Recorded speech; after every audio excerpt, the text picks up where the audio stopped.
because I put it on Facebook, put it everywhere. People would like ask, but then no one would show up. So week after Okay. week after month, it was like getting frustrating and then just like, man, maybe I shouldn't do this anymore. The game about direction in the States, or I never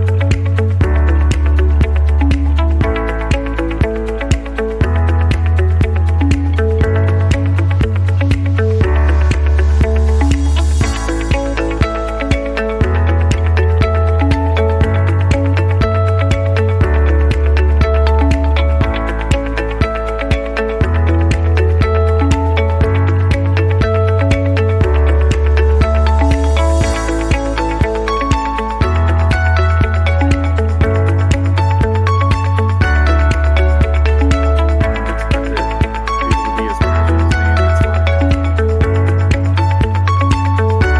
That's really good. That's your environment. Hi, Coach Johanna. Thank you for being here in the field from the field, Voices of Football. Thank you for being here with us. Thank you for having me. So my first question is what inspired you to pursue a career in soccer as a coach and a player as well? I think from an early age, I started playing at age 7. I had amazing coaches that were, I don't know, like maybe your mentors just throughout life, on and off the field. They gave us amazing tips. And I tried to play, a higher level, but as a first generation, I only got to what was like community college. And I was so part of something for so long that when I didn't make the team, I was lost. And I still wanted to stay connected to the game. So I was like, well, let's try being a coach. How hard could it be, right? Just telling Right. kids what to do. But I learned quickly that it's not just that. So that's how I got into coaching. As soon as I, tried to walk on in college, I didn't make it. I just took that next step. Okay, how do I stay connected to the game? And that was by coaching. Right, right. So as soon as you stopped playing from college, you jumped into coaching? Yeah, so I was actually at I I wanted to play at a different state, but as a first generation college student, I didn't really have anyone to ask. I had to find out all that on my own. I didn't know about college showcases, like any of that stuff. And I didn't really play that much club my senior or junior year, which I think could have maybe helped get more information or whatnot. But with my parents, I decided to stay home. Community college was the best Okay. option for me at that time. And there was about, I felt like 50 to 60 male players at the college that we were at. And they were like, oh, just play with us.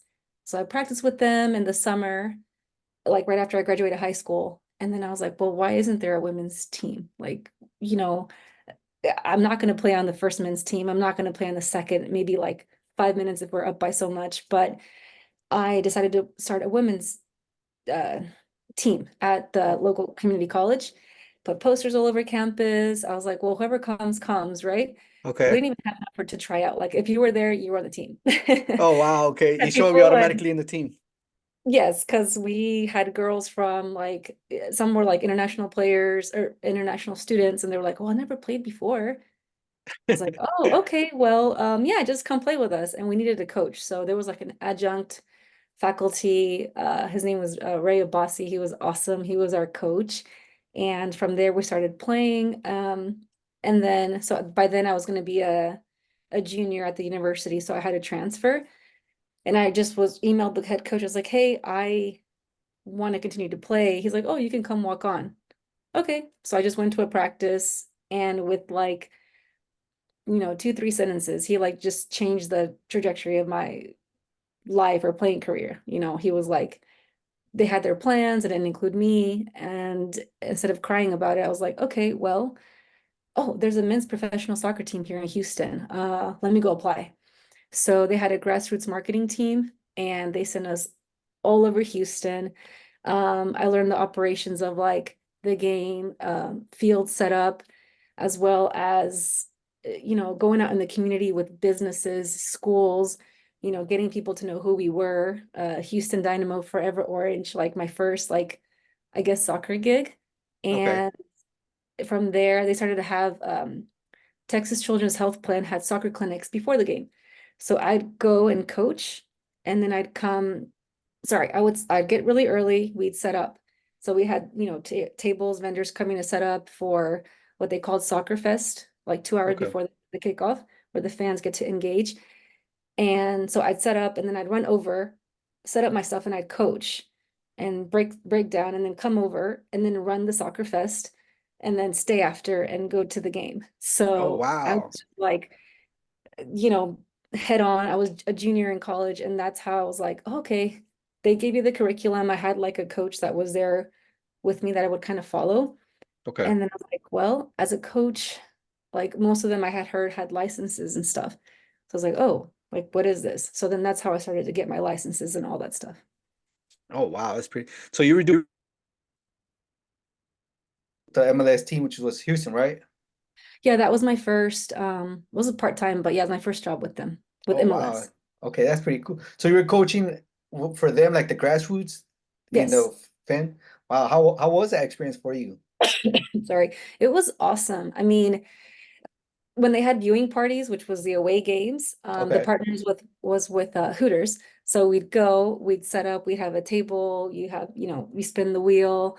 And then after we were done breaking down, like as a college student, you get free food. You're like, this is the best, you know? So I got to like learn the Hooters menu very well. But no, it was fun. It was, you know, you'd go to all these events throughout Houston. Sorry, like Katy, Clear Lake, the Woodlands, kind of like all over Houston. And then when it was game time, people would like park and then walk over to you and they'd be like, hey, remember us? And you're like, dude, I did like 12 events this week. Like, I really don't remember, but it was just so cool for them to remember you and then them coming to the game, bringing their kids, their rally tunnel experience, you know, walking on the field, hearing the fans, high-fiving the players. I mean, it's pretty cool for like if you've never been to an MLS game. Right. Oh, yeah, yeah. I bet it's So, pretty cool. Yeah, of course. yeah. So you mentioned your license. How'd you go into that? I pretty sure like I had asked the coaches that were I was coaching with at the time with Houston. I'm pretty sure the coaches that I was had seen like college, high school, even the ones I was coaching with, I had heard that they had the licenses. So I just went on the website, US Soccer Federation, and at the time it was the E license, the Oh, yeah, yeah, yeah. grassroots license. So it may have been like over a weekend. Yeah, I think that's how much it was. Yeah, it's like 2 days, Saturday and Sunday, I think it was. Yeah, I mean, that was 2006, 7, 8 that I took it, and I took it with my dad. So, and it was in Spanish. Oh, So that was it was really? pretty cool. Okay. So how was Yeah. it taking it with your dad there? So my dad was like my coach when I was younger. So it was like this love-hate relationship because I thought that he was like super hard on me when he was my coach. And then at home, like he's pretty chill. Yeah, But yeah. on the field, like it was his sport growing up. And now that I'm a parent myself, like I see it and I understand why I guess he was so passionate about it and for me to be the best. Because as a coach, as a parent, like we believe so much in our players and they have to believe in themselves too to like go that extra level, extra step on the field. But yeah, we did it together and it was awesome. You know, we'd go off each other's notes or whatever. And then it may have been a year or two later where we took the D together in San Antonio. So, you know, Mhm. we drove up from, at the time, Houston to San Antonio. We took the on-field component or part, Okay. and then we came back home and just waited for to see if you got the state or national license. Okay. So how did you guys get the national or the state? Um, to be honest, I'm not sure what he got. At least, I mean, I know for sure the state, but I got the national. So Oh, I okay. mean, again, that was like over 10 years ago, Yeah.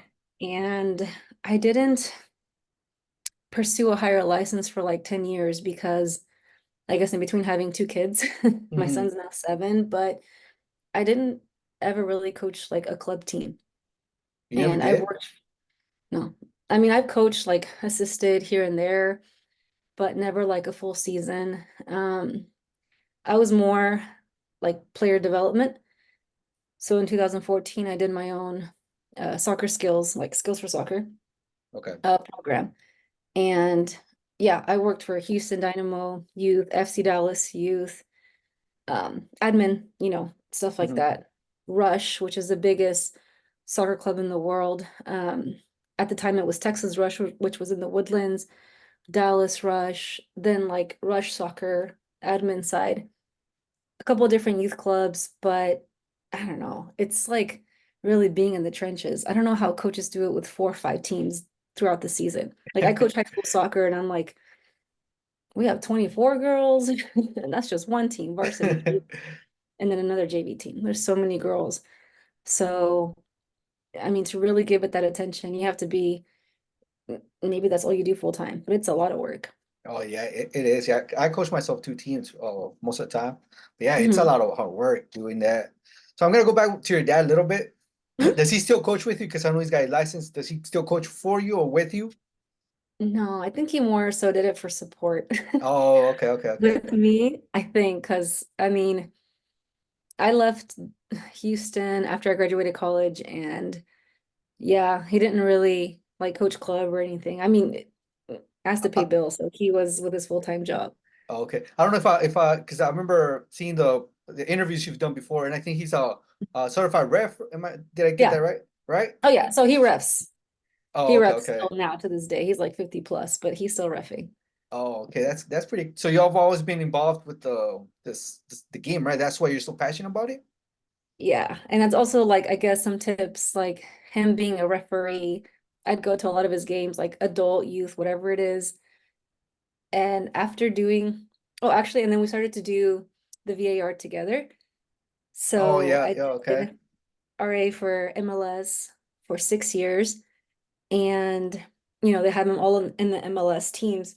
So I asked my dad, I was like, hey, I do this in FC Dallas. You want to apply for the one in Houston? So my dad did it for a few years, and then my sister as well. So yeah, it was like cool to like catch up on the phone and just say, oh, like the fans, they're so crazy. Or did you see this call? Did you see this?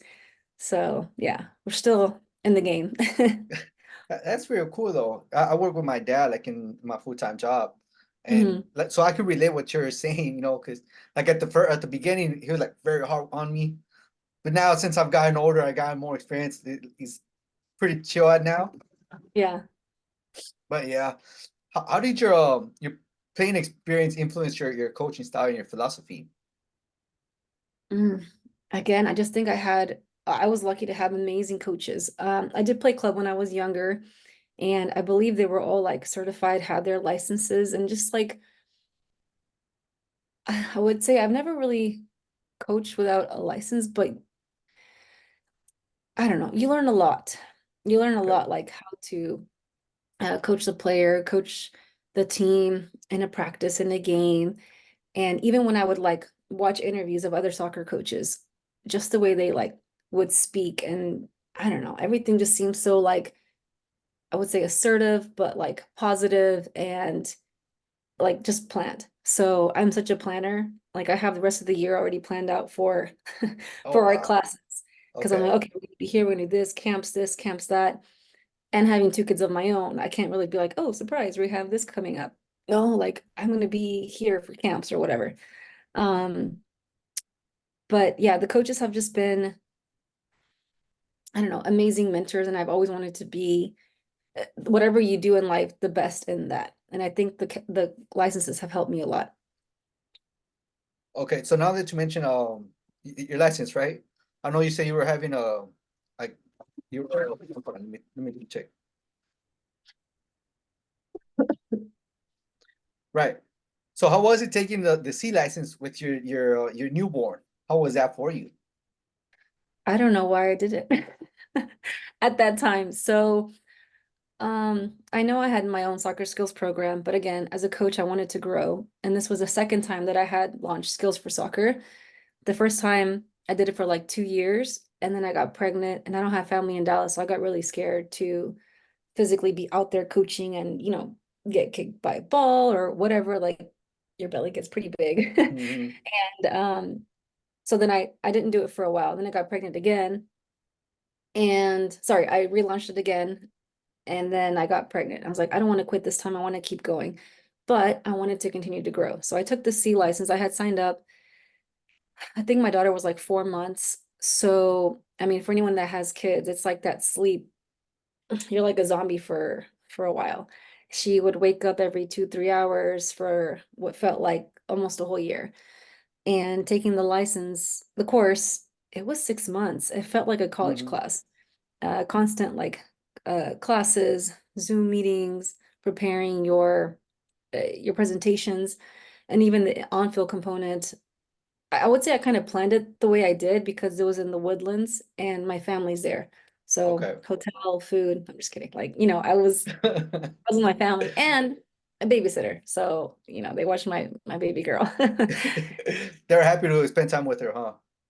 Yeah, yeah. It was great. Like even the coaches there, they were all like, you could tell, like if you're not continuing to pursue a higher license, you're taking it very serious, Okay. your Right, role. right. Yeah. How do you think they've helped you so far as you've coached? Because I know you coach a lot of like the grassroots. How do you think they've helped you like getting your C license? That's for like bigger players. How do you think Yes. that's Yeah. helped you? So, I guess going back to wanting to challenge myself as a coach and grow, I applied to coach high school. Oh, So, okay. yeah, so I coached high school varsity girls, and then they also needed an assistant boys. I was like, well, I mainly coach boys, so how hard could it be? So I was like, hey, if you, I think the person they hired wanted to play semi-pro and like he made it, so he couldn't take the position. So Okay. I asked the head coach, Coach Adam, I was like, hey, well, can I do it? He's like, yeah, come on. So I had either just wrapped up or I was in the C license. I think I had just finished it. And so I wanted to apply it, with high Okay. school. Ooh, it really challenged me. On the girls' side, because I think we didn't have the program was still growing. We didn't have enough players where we could actually do practices. Maybe six would show up, maybe eight, which you can't Wow. really Yeah. Too do much. team practices. And even like the levels were completely different. You had girls who played club forever, and then some were like, oh, I want to try it. Okay. Yeah, let's go. So glad you're here because yeah, we needed the players. In regards to the boys, right now my brother's 17, but eh, coaching boys, yeah, especially at that age, it was different for me. Again, it challenged me as a coach. And now I will be taking the B license in July, and I'm still coaching high school. So I want to just see how far I can go. Wow. Okay. That's cool. So are you coaching like a head coach or are you assistant somebody? No, I think right now, just because my girl's so young, she's 2, Hmm. as a head coach, like you have a big responsibility. Hmm. Yeah. And it's also admin work and going to these meetings and all this stuff. So maybe when she's older, I would like to be a head coach. But right now, being an assistant, learning from people who've been there for a while, I Okay. think has helped me as well. Right. Okay. Yeah. Hey, I bet it is a lot of work. So you're still doing your because I know you have your program, right? It's Hmm? Skills for Soccer. So you're doing Mhm. that and you're assistant for high school, right? Yes. So how'd you create this program? So Skills for Soccer was created in 2014, and at the time I was working for FC Dallas, Okay. and one of the guys had asked me if I wanted to coach ODP, and at the time I was like, no, I don't know what that is, and I don't even know. I think I would like talk to other coaches, and they'd be like, hey, you want to come coach with us? Come coach with us. You're bilingual. You're certified. Like you're a female. Like Hmm. we would like to have you. And I was like, oh, there's like a lot of clubs here asking me. I was like a good handful. I was like, let me see what it would look like if I try to do it myself. Not as a club, but like what I would see with FC Dallas, coaches would have multiple players, sorry, teams. And the biggest, I think, concern of some of the parents were my player isn't getting enough maybe skills or attention as we'd like. Yeah. So I was like, okay, let me see if I can do this on my own. So in the summer, I went to Highland Park. It's like the heart of Dallas, and I just put flyers all over like yogurt zones or wherever there were kids, Starbucks or families would be at. And that summer I was like, well, I don't know how much to charge. So if you want to tip me, you could just tip whatever. And that's how it started. And then that fall I had a couple of kids and we'd meet weekly. They'd ask me if I did birthday parties. I was like, sure, yes. Birthday parties, privates. Um, and yeah, that was 2014. Then I got pregnant, so I stopped. And so right now, sorry, when you really going back to like as a player, believe in yourself, Mhm. it's a little bit scary, but in 20 when I started it, I think in 2021, 2020, like people weren't showing up to my skills. And I was like, I started to doubt, like, is it because I'm a female? Is it because in a male dominated sport? Is it Mhm. because I'm not affiliated with any clubs? So I would go to the park because I put it on Facebook, put it everywhere. People would like ask, but then no one would show up. So Oh, week after okay. week after month, it was like getting frustrating. And then just like, man, maybe I shouldn't do this anymore. So then I had to pivot and I started to apply what I had done with other organizations is sell the program. And I went to cities and they have rec centers and I would see that they have like basketball skills or, soccer skills, but for different ages. So I was like, okay, well, this is my program. This is my insurance. This is what I offer. This is what the curriculum would look like. And then partnerships started to happen. I was like, oh, okay, we're doing this now. Okay, 1099. Okay, taxes. Okay, like what happens if I can't be there? Okay. Figure it out. Now you have coaches. You know these coaches from, wherever, whether they do skills or club, like we're always trying to like make extra money or whatever. Um, and then and when I was doing an RA, a game for FC Dallas, doing RA, we get there super early. So I was like walking around where all the vendors are, and I went Okay. to Univision, and lucky for me, there was a guy there who's been with Univision for like 25 years. I was like, hey, I messaged Pedrito, he does sports for Okay. Univision. Hmm. I was like, hey, I had reached out to him because like he's in the community, interviewing people for their businesses, basketball skills, whatever programs they have in sports. I was like, I'm trying to see if he could come to one of mine. He's like, oh, okay. So we exchanged contacts. That's again putting myself out there, talking to somebody, this is Univision. And months down the road, here we are doing a soccer clinic together for the community, which Oh, was like wow. With in Univision? with Univision. Like Oh, it was wow. Okay. insane. Yeah, it was so much fun. I called my like top 5, 6, 8 coaches. I was like, hey, I need you. Like I need you got the vibes, you're bilingual, you're because they wanted like bilingual coaches. We Okay. had a park, just everything that I've done for other organizations and applying it to myself and my program. It was awesome to see it come to life because it was actually on my vision board. Like I wanted to do like biannually or quarterly in a community event, Okay. for our people, for our kiddos out there. And yeah, we had about 45 kids, 40 to 50 kids. And Wow. I was like doing the curriculum, obviously by the age and stuff. We told them, please bring your own ball. And then that weekend or that Saturday was also, I think, the final of Mexico and USA. Yeah, at AT&T Stadium. Hmm. And that was like in March. So, and then now we're doing another event together with Copa Univision, June 1st and 2nd. So I'm just like, wow. Of this year? Yeah, yeah, this like next week, this weekend. Oh, wow. Okay.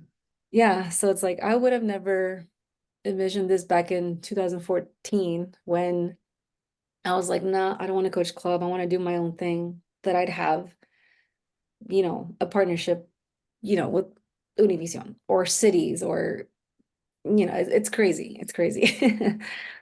I bet it's been a wonderful experience though, yeah, partnering up with Univision.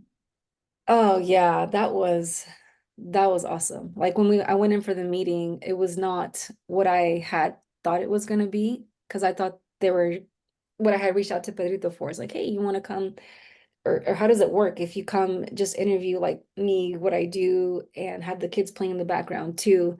We want you to host this. We want you to run it. We want you to build the curriculum and bring the coaches, and we're going to showcase you. Oh, okay. Yeah, let's do it. Like it was pretty cool. Wow. That's amazing. That's really cool. Oh, do you think, because I know you have a business administration degree, right? Mhm. Do you think that's helped you with your program? Oh yeah, Has it? definitely. I mean, I don't know about the generation nowadays. I'm pretty sure when we were, younger, what our generation was saying about us, but excuse me, like how to, and I know Chat GPT helps too. Like, hey, I want to Mhm. sound professional on XYZ. Yes. Yeah, definitely. And like keywords or whatnot, like how to post on LinkedIn, how to, I don't really use TikTok and stuff, but like Instagram, like you have to put yourself out there and Mhm. you can't really be, I won't say hiding, but people have to know who you are and kind of see what you do. Right, right. I mean, TikTok right now is helps a lot because you take them to Instagram or whatever or website. So Yeah. I use it. So I do recommend it to use it. No, for sure.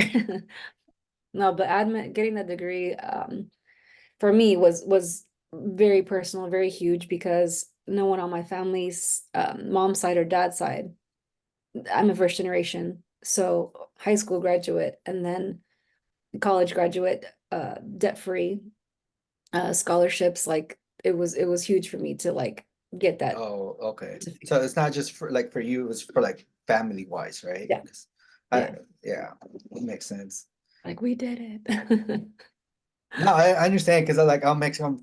I actually was born from Mexico, but I've been here my whole life. So, Mhm. you know, all hats off to you, being doing that as a first generation. It's even better. Thank you. No, I really did it for my parents because Everything, they sacrificed a lot. yeah, exactly. All that hard work and sacrifice is done for you, the best way to pay them off, right? Mhm.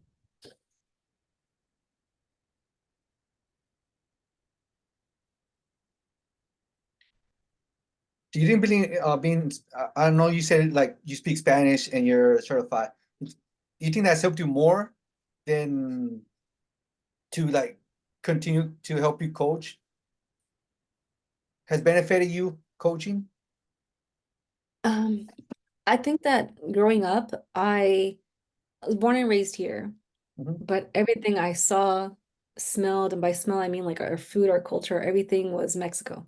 Right. Las novelas, everything in Spanish. Like my parents would not let me speak English in the house. So for me, I at the time I didn't appreciate it. I was like, ugh, I don't want to speak Spanish. Like I am in school where everybody speaks English. Like this Mhm. is like I am looked at different or whatever it is. But I remember I think it was like late junior high, maybe eighth grade. We started to have ESL um say players, students. And I remember them coming in and they'd sit next to me, or the teachers would have them sit next to me and they'd say, "Can you please help translate?" And I was like, "What? Okay." I mean, imagine like you going to France or something, Japan. Your parents moved and you don't speak like that language, but you Mhm. have that one person that can translate and help you out.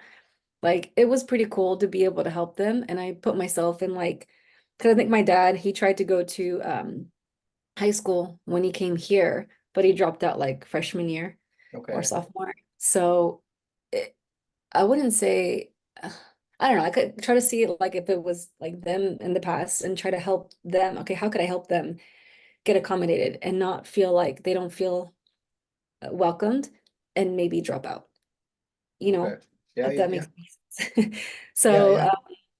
starting from there, like Spanish, and then even playing, if we travel or play somewhere else, I'd mainly be on a team where we live that didn't speak that much Spanish. It was like maybe half and half. I Okay. lie, it's like half and half. And if we play other teams that mainly spoke Spanish, then it's like, oh, la banda, or they'd say different things. I was like, I would tell our players, hey, move this way because they're gonna throw it down the line or whatever it is.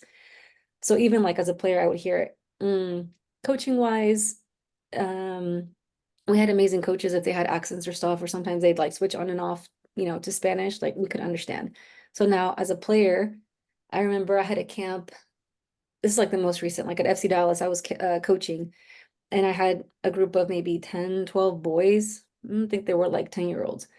And I would do the curriculum and then I'd say something in Spanish and they were like, what? Like, what'd you say? And it was just like maybe colors or numbers or something. And I was like, hey, if you plan to play at a higher level professionally or wherever, whether it be French, anywhere, I was like, it's good to know more languages. And I was like, especially here in Dallas and Houston, like there's a lot of Spanish. Yep. So at that time, FC Dallas was training, and it was Antonio Carrera. He was like one of the keepers. He was like walking off from practice, and I was like, oh, look, it's Antonio Carrera. So they all went over there and like, oh, high five, he's a goalkeeper. And I asked him, I was like, hey, you speak Spanish? He's like, yeah. I was like, okay, can you like share like why it's important? So it's like, fine, you won't listen to me, listen to the pro player. So he was like, no, like it's important. Like, if I'm traveling or anything like that, if you play for the US national team, which I think he has, like, then you can pick up just different languages. I think it's important anyway, especially like Spanish, then you can understand. This is what I use with my son who's 7, and he's going Okay. through the same thing that I did when I was 7. I didn't want to speak Spanish. I was like, hey, Mbappe, él habla francés. Okay. I was like, Messi habla español, Ronaldo, Portuguese. And guess what? All those you can understand a little bit if you understand Spanish. I Mhm. mean, obviously Messi, but I wanted to introduce him to it's not just Spanish, like you can understand other languages. So Right. I never thought about that, but yeah, because with my kids, I try to speak on Spanish, right? I never thought about that, like telling them, hey, you know this language, it's gonna help you with the other ones. yeah. And he likes different we like to go to a different restaurant every other weekend or something that's Mhm. like not just Mexican. Sorry. He likes dumplings, so we'll like, okay, where is this food from? And try to introduce them to different cultures because you can't just eat mac and cheese everywhere we go. Especially if you do travel, like they will not have that at this restaurant. You have to eat other stuff. Right. So yeah. Yeah, yeah, no, yeah, it makes sense. Yeah, yeah.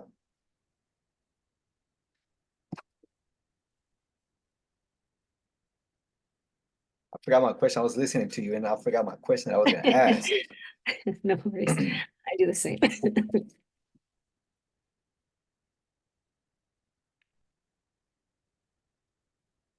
Oh, I'm gonna go off topic here a little bit. I know you had a podcast, right?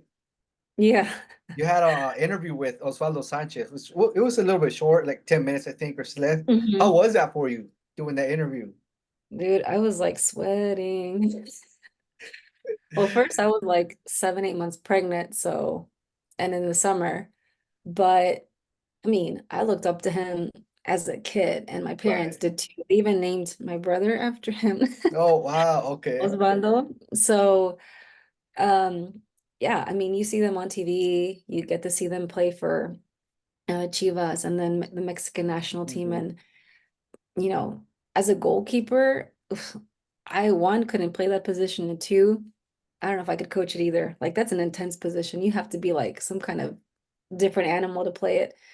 And actually my son wants to play that, so I'm like, oh Lord, help me.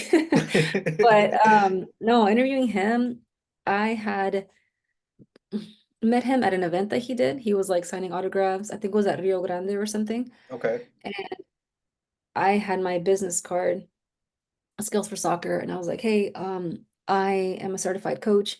If you guys have any, I don't even know how it worked, like Mexican national team camps or anything, I'd Hmm. love to come just check it out. Or yeah, just if you guys have camps, like you need coaches, I'd love to be a Okay. part of that. So we got connected, and then I told him, hey, I'm gonna launch a podcast, but I was just sharing. I'm just launching a podcast. Okay. I was like, okay, cool. And then like I think it was like, I don't know, a week later, he's like, hey, I'm gonna be in Dallas because I have, he's a reporter. Hmm. Yeah, And he's like, I'm gonna be here for Mexico if you wanna interview me. I was like, what? yeah. Oh, I don't even know what to ask him. Like, I mean, I speak Spanish, but it's not like Mexican Spanish. You have your Right. English. Yeah, yeah. So my mom helped me with the questions, and then it was like maybe my second, third episode. So, and I'm not a reporter. I just was doing it to stay connected to the game Okay. because with my son, I got postpartum depression, and with her, I was scared it would happen again. Okay. Um, because I wasn't physically able to, from a C-section recovery, it took 8, 9 months to be able to really like maybe do full sprints because it's like layers and layers, from the cut. Okay. So yeah, I wanted to do podcasting and yeah, I interviewed him and that was awesome. He was so super humble, super like even gave me tips after. I was like, yeah, I should probably have the questions here or like because a friend had helped me, Okay. set up the tripod and stuff. And yeah, he's like, maybe have the questions here or in your hand, or maybe like he just gave awesome tips. I mean, he's been on the TV for a while, so Right, right. Oh yeah, yeah. Yeah, I was I would like, have been nervous no, myself, you definitely know. do it. Yeah. So are you still doing your podcast? I know you say you like doing that. Are you still doing that? I mean, even with us, like trying to connect, Mm-hmm. I'm glad we have, but yeah, if I don't know, I have my daughter during the day, so she's 2, and her nap time is unpredictable. It could be 30 minutes, it can be 3, 4 hours, and then I have to pick up my son. So during the day, if I don't do it, then it'll be like 9 at night. But when she starts school in August, I do want to pick it back up. Are you? Okay. Yeah, yeah. I already have some that because you have to dissect and look up who you're going to be interviewing and, do all that research. Yeah. And if I'm going to do it right, I want to like, you know, have the facts. And that takes time. It does, yeah, yeah.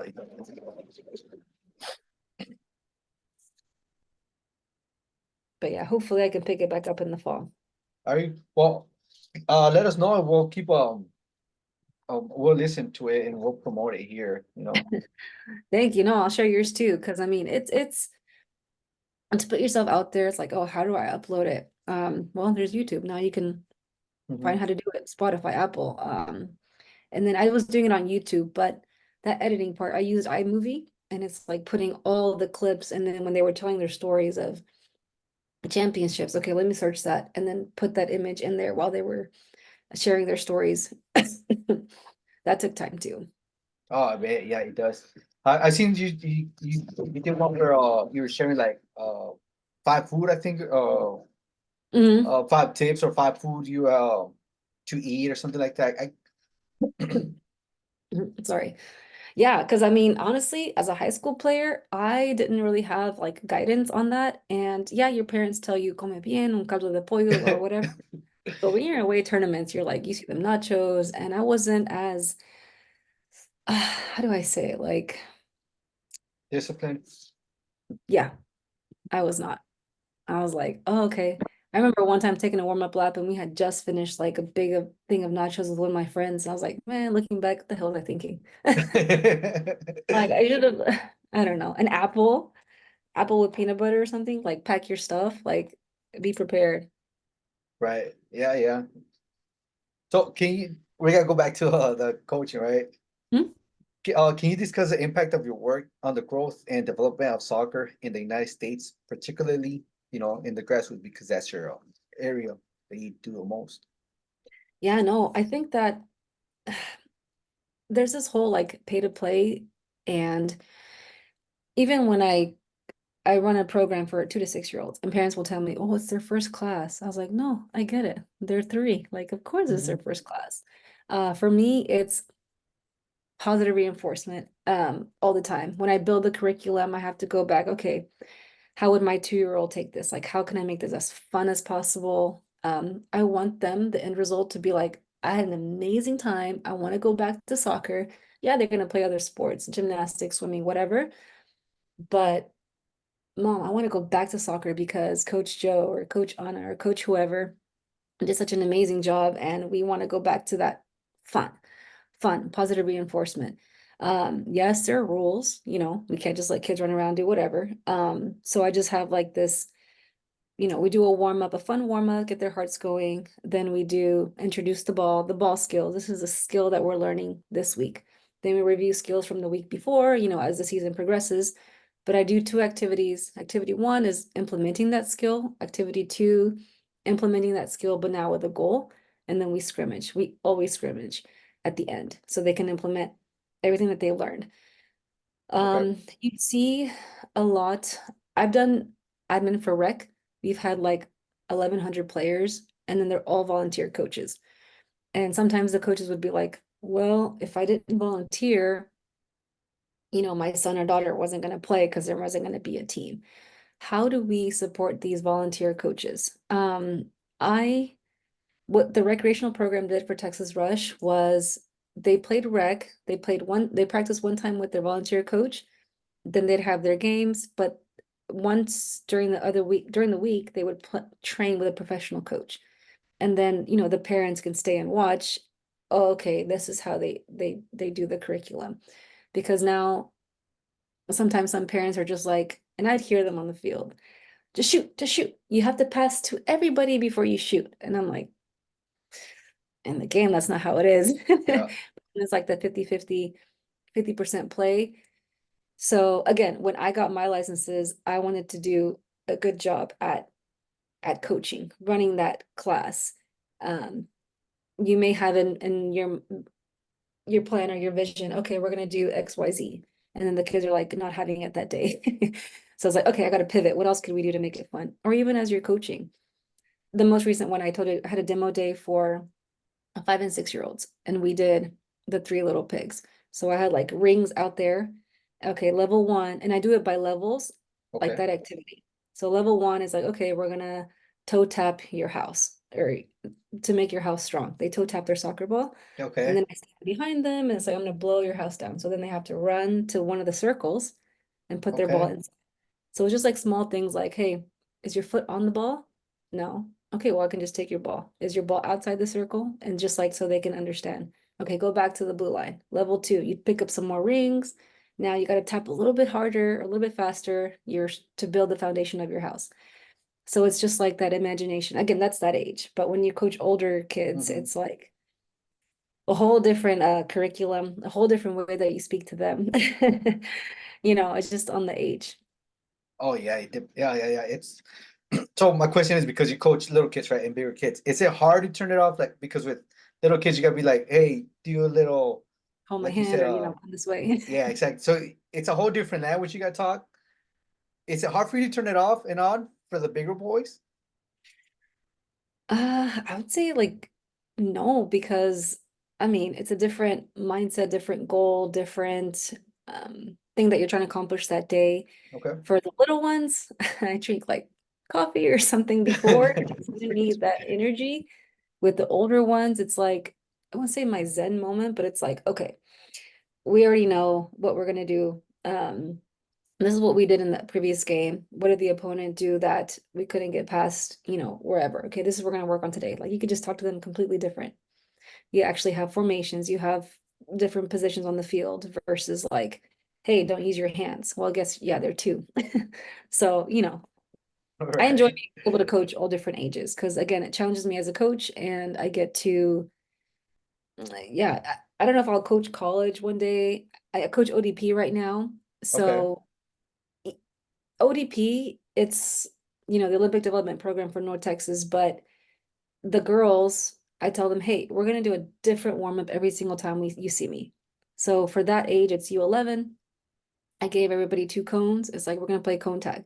The first one or first round is you're gonna just speed walk. So you're speed walking and then you tag someone, you give them their cone. And then I was like, no tag back, so you gotta just keep running around. So then the next one is skipping. The next one is like now you go fast. So I try to make it as fun as possible. Again, that's U11, then high school. Um, I mean, you're still gonna get running out of them one way or the other. Some coaches like to do laps, but I'll do something else. Okay. And that's for ODP, right? Yeah, ODP and varsity. So how'd you get into ODP? So I kind of wish I had done it sooner, but I guess you're in the place where you're supposed to be. Um, and after I got my C license, I reached out to the same guy who had reached out to me like almost 10 years ago. I was like, hey, do you remember me? He's like, yeah. I was like, well, I'd like to coach ODP if you have any openings. So he put me with U11, and then sometimes I'd help out with U14. And then right now, I told him, coming in for the next season, if I could do U15 and up, because I'm going Okay. to be taking the B license. So it's fun, the younger girls, but also want to see like, okay, what does regional look like? What would it look like for the US national team? You have to have a B license to be like a scout.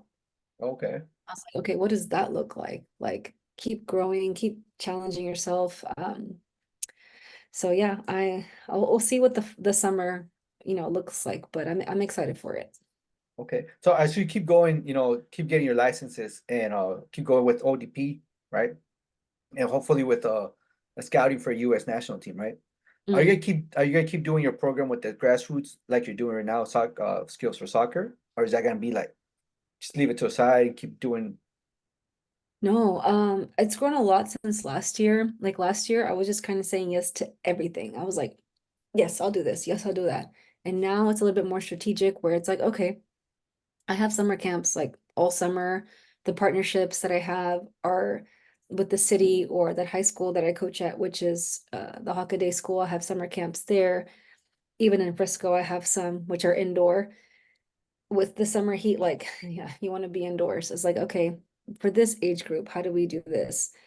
Make it again as fun as possible, memorable. They want to come back. And then for this other location, and I do it to where I have either two or three in the same week okay. camps. And some were like, well, you can't be at two places at once. You're right. But I have, again, I would say a good team of coaches. And I also enjoy coaching coaches. Okay. So most of them are either like in high school or college. And it's like, okay, well, what do you want to do? Like as a player, this is how it was, but now like you're coaching this age, like this is this curriculum. And then I kind of watch them how they coach. Is like, okay, that's really good. Like maybe I can take that for me. Like we're always, Yeah, right. piggyback other Hmm. coaches. So yeah, so if I can't be there, then they're there. There was like, I think last year, Monday and Wednesday, I went to one location, then Tuesday and Thursday to the other, more so just to check in. But it Okay. was like, wow, like this is nice. What could it look like in the next 2, 3, 4 years with the World Cup coming too? Right. Yep. The goal is to have World Cup camps. We'll Okay. see. We'll see. No, that's cool. So you're training like younger players to Mhm. keep taking that reign from you? For them to grow, if that's what they want to do, coaching. Right. Yeah. Oh, that's cool, yeah. That's the best way to do it, right? Yeah. And I tell them all the time, like, if there's like a private that somebody asks you about, like, why wouldn't you, if you're able to, say yes. Like, you want to be able to grow for yourself. I used to be a manager at LA Fitness and I had my team and they'd be like, oh, I want to try sales. And it's like, oh man, like you're like one of my top producers or whatever. I was like, I'd hate to lose you, but I can't be a leader and say, no, you have to stay here. Right, right. Okay, go try it out, go challenge yourself. For whatever reason it doesn't work out, you can always come back. But I don't want you to be where I am. I want you to like go Keep going higher. keep going higher. Or if you're just here temporary, that's fine. Then take whatever you learned here in your other job or whatever. Wow. That's cool. Yeah, that's what a leader should do. That's very cool. Yeah, I So feel like sorry. no, go ahead, go ahead, go ahead. I just feel like as a first generation, um it's good to be able to extend that hand and help others. Mhm. Because if I didn't have those mentors that I had with coaching or even my college and career counselor, like you can't get there on your own. It might take you longer, but it's good to have those mentors with that guidance. Right. Yeah, of course. Yeah, yeah, especially as a first gen. Mhm. So what would you tell first gen players or students, who aspire to play varsity or college, even at a higher level, what would you tell them? And this is something that's like really recent with my brother. He's a junior. Well, he will be a senior. Go to all the college camps that you can. Okay. Uh, if your coach, ask your coach, hey, as a freshman, and don't be scared to ask if you're as a freshman or a sophomore or a junior, hey, I'd like to play college. What does that look like? Division 1, Division 2, 3. If I just play Division 3, can I move up to 2? Like, I'm not sure if you recently saw Maria Sanchez. She Hmm. never played club, and she's now like one of the top paying players for the women's. Yeah. was with Houston Dash and now San Diego Wave. But yeah, just you don't have to play for the top-notch club. You can definitely train on your own. I know my senior year, I wasn't in the class because I didn't feel like I was challenged enough by that coach. So like August through what is it before tryouts, October, November, I trained on my own Oh, and in high wow. school. Okay. And I was like, okay, I'm a senior, I'm a fourth year on varsity. Like I know people want my position or to take my spot, but I'm still going to be a starter. And I just trained on my own. Like I ran on my own, ball skills on my own. And then I went to tryouts and stuff. But you have to really want it yourself. Like it's not that hard to like carve out some time in your day, whether it's in the morning or after school, the backyard, there's the nearest park or whatever, a tennis court, and just like hit the ball. You don't have to pay money for a personal trainer or whatever. Again, now they have YouTube. Like they Yeah, can look yeah. up so many different like skills and stuff to do. And you just by asking your college coach, or sorry, your high school coach, hey coach, I really aspired to play this and that. Or even look on YouTube, how can I play in college? And if you do go to a college combine or college ID camp, all those logos that you see on that flyer, research them. Okay. If it's UTD, oh, okay. Oh, what were their stats like? Or if there's any videos on them, like watch some of their videos online, any of their games. Look up the coach before you go to the college ID camp and say when you actually meet them, introduce yourself so you can know a little bit about them versus just showing up and oh, I'm like number 10 on this team. Like you have to be humble, respectful, all that good stuff. It's just asking, putting yourself out there and putting the work. Right, right. Okay. Yeah, yeah. So as you reflect on your time as Bishop doing varsity boys, right? Mhm. What were the key factors that contributed to the team's success, placing eighth in the state's TAPS division, number two, second division? For Bishop Dunn boys, Mhm. it was a challenge in regard to we had kids who had played club, and then we had kids who played football and were wanting to try soccer. So Okay. maybe we had kids who were very skillful, and maybe not much the speed, and then we had football players who had speed but not the skill. Because they would toe Mhm. poke or used to kicking a football a certain way. So we had to get these up to par with skills and then have them work as a team of 11, Okay. So we had, I think he was like the top, I think track runner, or he had like records for something, track or football or both. And he was our forward. Okay, you're fast, but like once we get you the ball, how do we get you to dribble it in the right direction? You had a kick, but then like does he understand offsides? How do we teach him offsides? And so it's just like combining those two different skills, two different players, having them go towards the same goal. Um, teamwork. Teamwork was huge. Um, I've mainly coached boys, but at that age, no, it was a big challenge because I had told the head coach, man, how do we get them to get along? Because even in practice, it would be like, you know, you didn't do this, you didn't do that. You can't build off of that. So I remember it wasn't like a Titan. Remember the Titans movie? But it was like, okay, guys, you have to get along. Like it shows before you even step onto the field from your warm up. You're already Okay. having that losing mindset. So once we got them to get along and support each other versus getting frustrated, then if you get frustrated, you get a red card, then you're down. Like having them understand what the consequences are. Um, I think that was preseason, and then during the season it got a little bit better. And then once we started to advance, it started to win. And the funny thing was in our games, I think we were always down. We'd always get scored on first. Oh, wow. Okay. So it felt like it. Like we were never the ones to score. We had to be the ones to dig deep at halftime and come back out in the second and tie and then win. Okay. And I told the head coach, I was like, man, what's going on? It's like, I mean, yeah, the heart's there because they're fighting hard, but why do we have to like do that in the second half? Why can't we just set the tone in the first half? Mhm. So I remember the team that we lost to that won the championship, I think that was the only game that we were on top first, and then we lost. And Dang. it hurt. It hurt so much because we had gotten so far in the season, and it was their first time in a while that they had gone to playoffs. And for them to see that flow and that chemistry and everything, like, going up and up to, and I drove to the game that day because I had my kids or something. And I drove and I had to sit in my car for like a good 30, 40 minutes. I was like, I can't control my emotions. Like my hands are shaking. Like I cannot drive. And they rode the bus home. Because it was like all the emotions. Like we were crying. But yeah, that was like the first game where we were up Uh-huh. in the first half. We were up 1-0. And I was like, this is what I'm talking about. We just finally, like, we're up.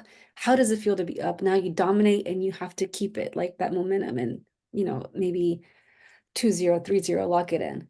I think we were Okay. the only one that scored on them in the playoffs, and then they won state. But yeah, losing in the second round of playoffs, like we believed in them so much. It was, sorry, I even forgot the question. I'm just like, it was coaching high school soccer. It's awesome. Is it? Yeah. See the How, growth with the yeah. team, everything, week throughout week. Yeah. How would you like after that lot that defeat, right? How would you keep them motivated for like next season or even I think you just let it marinate. would you? Like they have to taste it. Suck, losing sucks. Like, okay, we don't want this feeling anymore. We don't want it again, I should say. The ones who are juniors, okay, either put that somewhere, the score in your locker room or a picture of that for you to be like, okay, this is where we got last year. This is where we want to be the next year.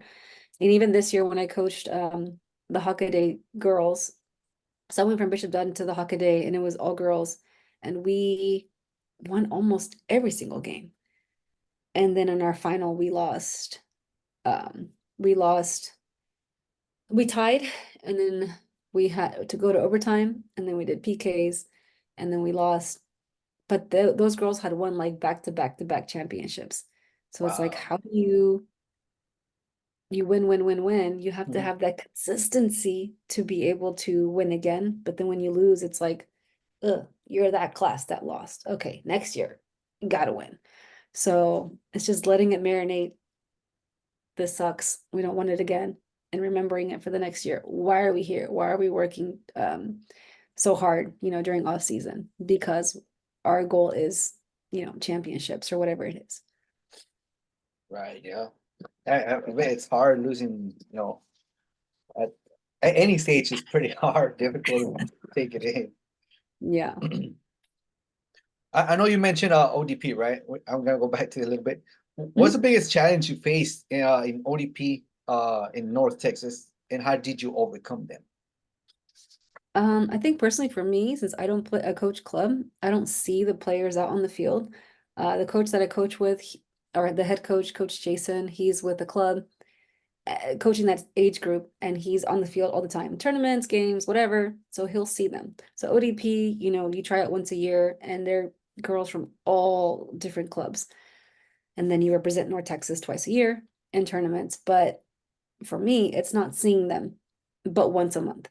So we see them once a month, and then the head coach is, okay, this is how we're going to be doing our formation for this tournament. Um, but I think it's that just seeing them once a month for me personally. But I know other club coaches see their players Mhm. in the fields, so they can like either coach against them or they can coach after. Sorry, they can watch them after they're done coaching and stuff, and just see how they're progressing. But for me, just seeing them once a month, it's not unless I go to their games. Yeah, I don't really see them. Do you go to their games or like maybe see them or do something or? Uh, no, I probably should, but having the two kids of my own, like I take my kids to their activities. Okay, yeah, yeah. So yeah, and then during the week, then I'm coaching. Um, well, during winter, I'm coaching high school soccer. If not, I'm having my own skills program. Right. Okay. Yeah. So you're pretty busy every day, huh? Try to stay busy. So I know you mentioned this before. I'm just gonna ask you again one more time, right? How do you approach leadership and mentorship with young athletes? With young athletes, Mhm. mm, like in the season, or like I guess Yeah. like for okay. Yeah. During the season. Mhm. Mm, that's a good question. I guess but for the C license, it's like okay, coaching the team, coaching the players. We have, uh, I guess it depends on the team. So we would have a one-on-one with the players, Okay. and once they make the team, it's like, okay, one-on-one, what are your goals for the season? It could look different for every single player, whether they want to aspire to play professionally, or they're like, I'm just here to have fun and be with my friends, or that junior that lost in that playoff, I want us to be championships, Okay. be champions. Okay, so we have that one-on-one. Then you have it with the whole team. Okay, what are our goals for the season? And make sure we're all on the same page. Then like maybe mid-season, have another meeting with them. And then at the end, just recap, whether that be at the banquet or, on the field or whatever. Okay, this is what our goals were, this is what we did, and just like recap. But constantly, day in and day out during the practices or even in the games, it's just having them in that mindset to, depending if you're talking to the captain or even the bench player. That's why I like kind of pause. I was like, okay, well, leadership, which player or which one? Mhm. For the captains, they're like the glue of the team, Okay. you know. So how do you lead your teammates? Do you just send the freshmen to pick it up, or do you walk with them and talk with them as you put equipment up or equipment out or whatever?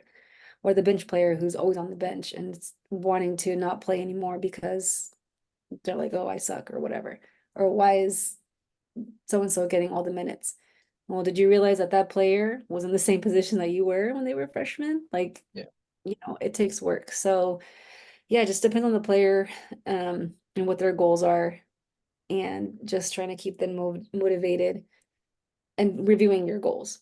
Okay. So if it's someone who's like, oh, I want to be the top scorer in the district. Okay, well, how do we get there? Like, and helping them with that. Okay. So like at the beginning of the season, you talk to each player once they made this is for high school, right? Mhm. So you talk to them individually, like, hey, you made the team. What goals do you have? As a team, as an individual. And Yeah, then mid-season, you do it again. And towards the end of the season, you do it again. yeah. Oh, okay. Yeah, that's interesting. Yeah, that's good. Almost like a review, like at your job. Right. Yeah, no, it works because I had another guest on here and that's what kind of same thing he said. He's got like a vision board and like goals and he'll talk to his players and his teams. He actually won 2 championships back to back in Texas as well. Oh, So wow. I'm assuming Nice. that works a lot. Yeah, I mean, letting them have that vision and eh, I don't know. I think it helps a lot with the players as well as the coach. Because if the coach has like a vision of a team that all plays rec to play win state, it's like, okay, it's not just going to be in one season. It's going to take time. How do you get your players there? So, Okay. You think it'll be different with if it was a club soccer compared mm, to high school? no, I think it'd be It'll be similar. the I mean, high same. school is shorter, but the club, and I'm thinking of this because each club's different. I think Mhm. one club has like a pool of 36 players, but in there you have like, I don't know, gold, silver, bronze team. Okay. Yeah. You may have this player here. Okay, let's meet. Why am I on the bronze team? How can I get to silver? How can I get to gold? And another example, like for my brother, he made the gold team, but there's two more levels above that, Texas 2 and MLS Next. Okay. So I told him, okay, just keep doing the work that your coach asks you to do in club and just keep going above and beyond. And then I think it was high school soccer, and a lot of players had made playoffs, and they asked him to sub, or sorry, guest play for Texas too, I think twice.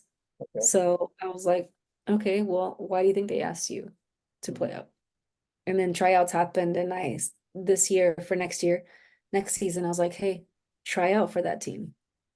It doesn't hurt to try out. You already have your spot for the gold, but just put yourself out there and try out.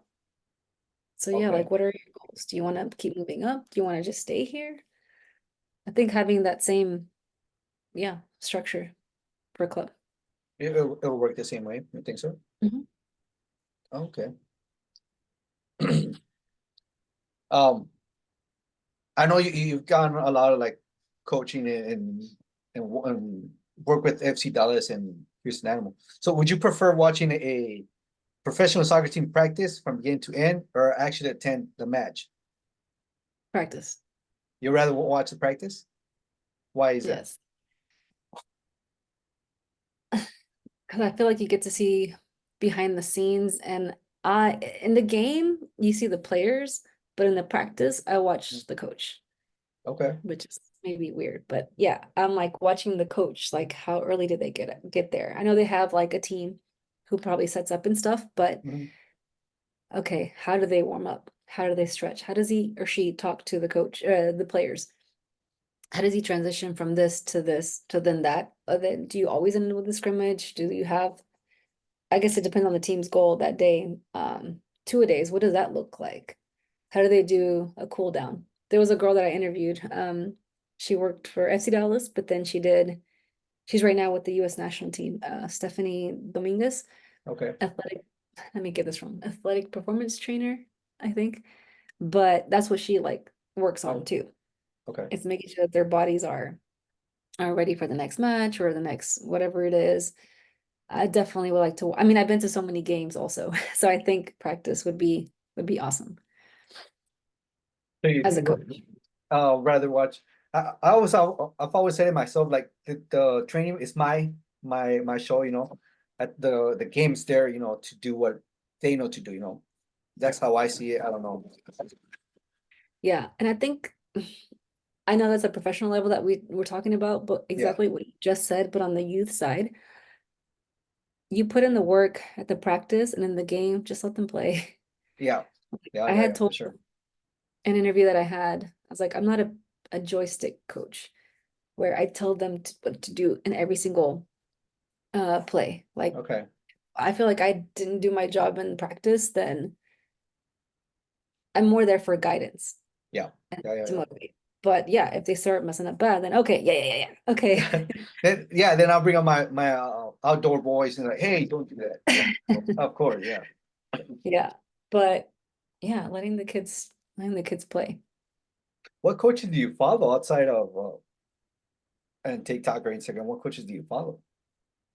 Um, I watched, I think the Netflix one where it was a couple of coaches from different sports. I'm drawing a blank on the name. I don't know if you saw it. Maybe it'd been like a year or two ago. Coach's Diary. No, I don't remember, but it Was was that like a I don't couple. know. Was it on Amazon? I think it was on maybe Amazon or Netflix, but yeah, they like had the coaches um interview them like how they coach in the final or how they coach, and it was different sports. So I watched that. Mm, I'm not on TikTok, but on YouTube I'll watch like a lot of like US soccer conventions, Mhm. coaches, ex-pro players, just interviews on like, or even if there's like a game going on, mainly basketball. Like I'll watch the coach, especially right now, the women's basketball. Okay. I think with Caitlin Clark now joining, Mhm. like I watch some of the coaches there because I feel like you can learn a little bit from every sport from coaching, Okay. but you don't really see coaching in soccer like you're watching the game. Oh, okay. What books do you read on like coaches? Actually, I haven't been reading lately. It's been a lot of like 2-year-old stuff with my Okay. daughter. But no, I should. There is, I took some screenshots, but if I remember them, I'll share them. But I, right now, coaching wise, I'm not reading, but I do real estate too. And there are some that I think will apply also with soccer. It was like 7 highly effective something. but I feel like a lot of the coaches, yeah, reading helps them a lot. Reading other sports or other manager positions. Okay. I personally like to read like the 48 the Art of Seduction by Robert Greene, just because I Hmm. have to be able to like charm up players, persuade them to follow me. Hmm. Same thing with the parent because I'm a club coach. Yeah. So I like to do that a lot. Okay. Yeah, I'll check that one out. The Art of Seduction. I think that's what it's called by Robert Greene, the 48 Laws of Power. I don't know if you heard that one. Hmm. So Yes. he's the same author. He wrote the other Okay. book. So yeah, check him out. I read a lot of is it Malcolm Gladwell? Malcolm Gladwell. He's I've a read a different couple. one. Yeah, I've read a lot of his books. His are pretty good too. Are they, I've heard of him, but I've never read his Like books. Blink and I forgot the other two, but yeah, they're really good. Are they? Oh, which one do you recommend? Because I might pick up one. Um, there was like three or four that he has. Um, and it also gave me like a dive into, I guess, why we are the way we are.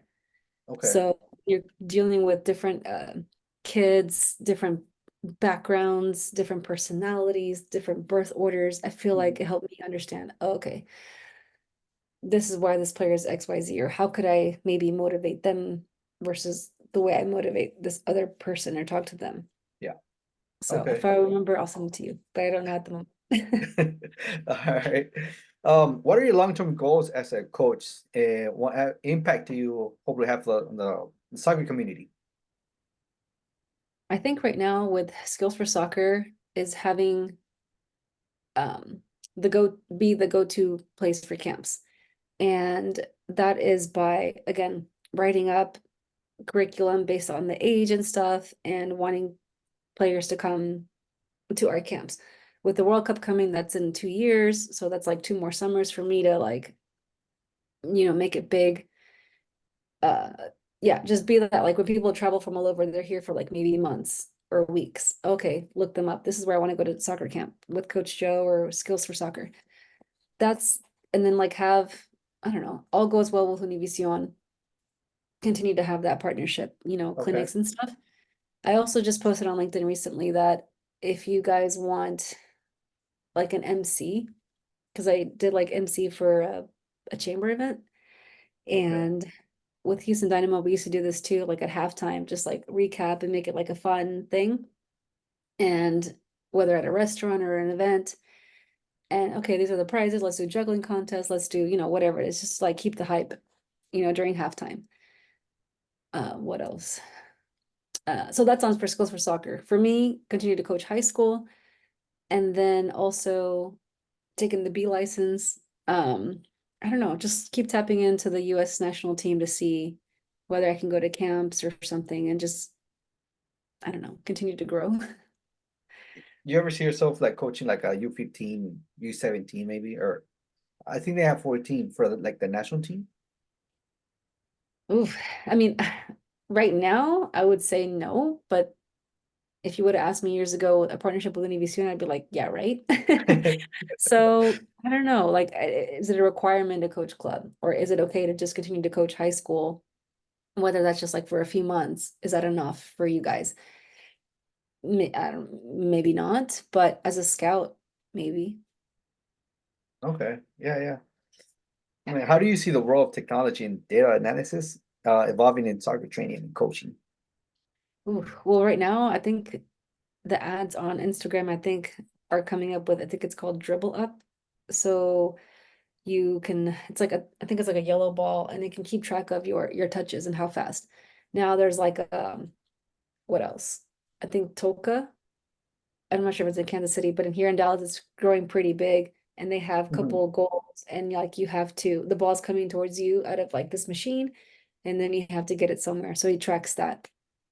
Okay. I just saw something, I think it was on LinkedIn, where the advertisement is showing beat my score, beat my score. I don't know the name of it, but it's like the juggles or like hitting the ball somewhere.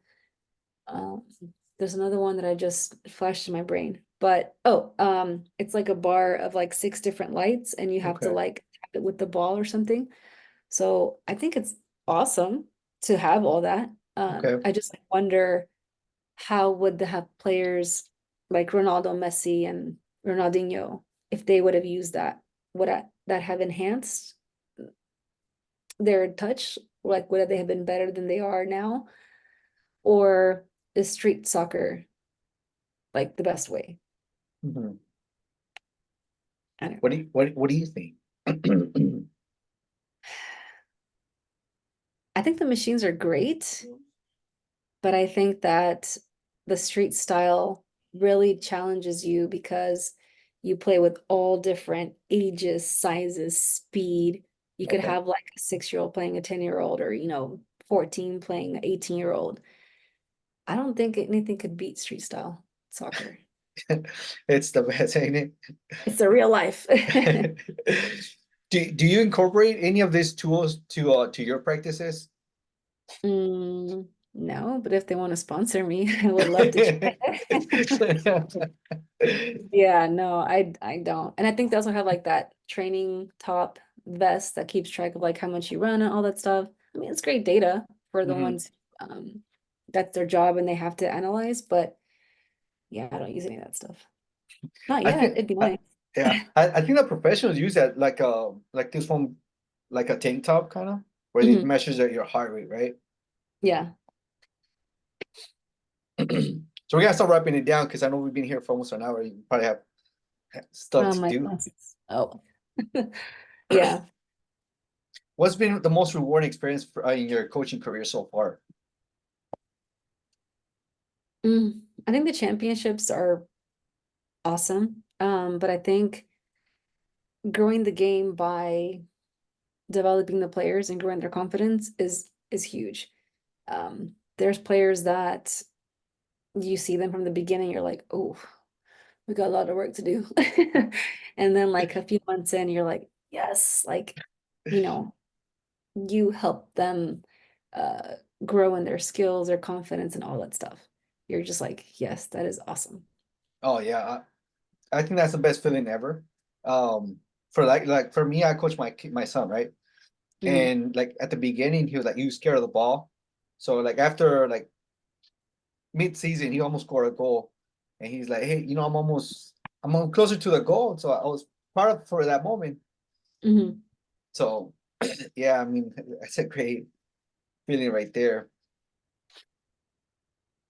If you could give out one piece of advice to aspiring coaches or players, what would it be? Um, Set your goals and just be consistent. Okay. And I know for me, looking back, if I had been consistent with skills for soccer in 2014, maybe it could have been bigger than it is now. But relaunching it and adding more skills to maybe admin sales or whatever it was, confidence, I am here now. So I think that, yeah, just being consistent with whatever that you're doing. When you don't feel like working out, do it anyway. I think the worst workout is the one that you don't do, the one that you miss, or whatever that saying is. Like I always feel bad after I work out. Yeah. Even after I'm done coaching, I'm like, oh, I really don't feel like running. Like you're already drenched in sweat. Fine, I'll push myself, do a few sprints, and just like, you know, yeah, just being consistent with what you want and training and stuff, and just set your goals. Okay. Yeah, yeah. Where can listeners learn more about you? I have just Instagram that I have the skill S for S dot skills for soccer. And Okay. then I have my webpage, so it'll show like services, camp skills, and then just um speaking stuff. Okay. I'll share that on the show notes. So this is the last question I got for you, okay? Hmm? Uh Talking about the World Cup, who would you trust to score a penalty on the last the World Cup final? Which team? Your team. Just, Uh, a professional player, uh-huh. this is your team, you're coaching the team, World Cup final. Who would you professional player, who would you trust to take a penalty kick? I Last guess. minute. Mm, I'm drawing a blank on his name, but he plays for LAFC, Bolunga. Okay. You I trust forgot his him? nationality, but oh yeah, I think he's like 99 on LAFC. Oh, wow. Yeah, I trust him. Who would you not trust to take a PK? A goalie. Any goalie or Any goalie. I think on the women's side, I think it was Alicia, the one that just like she saved a bunch and then she scored. That's like really rare to see. Um, okay? a goalie, like you already have to have that mindset of like blocking and then adding that extra pressure to make it. No, I think that's too much. You Too wouldn't much trust it? combined for one player. Okay. All right, that's all the questions I got. Thank you for being here. Awesome. Thank you. Anything you want to edit or cut out with me running out to get cough drops. That's fine. Okay. So, but yeah, thank you so much. Anything else, just let me know. My